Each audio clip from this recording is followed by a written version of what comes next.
Dans cette enquête que propose Pauline, qu'on peut retrouver sur BFM Crypto, sur notre site BFM Business aussi, dans cette enquête, de nombreuses femmes indiquent leur difficulté à se faire entendre ou à s'insérer dans le milieu du Web3. Est-ce que ça a été ou est-ce que c'est peut-être encore aujourd'hui votre cas?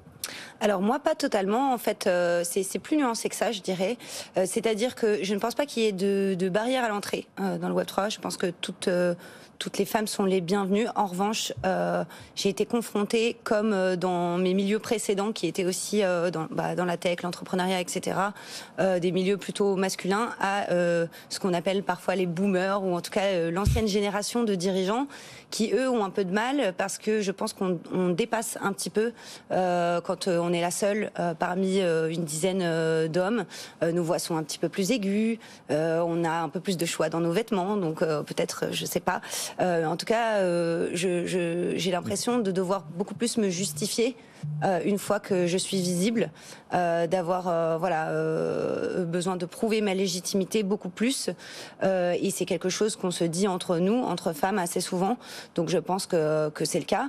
Mais le Web3 n'est pas pour moi plus sexiste que ces milieux-là. Au contraire, je trouve qu'il l'est moins, parce que il est dirigé par une idéologie libérale qui souhaite plus de démocratie, plus de profils différents. L'émancipation. Exactement.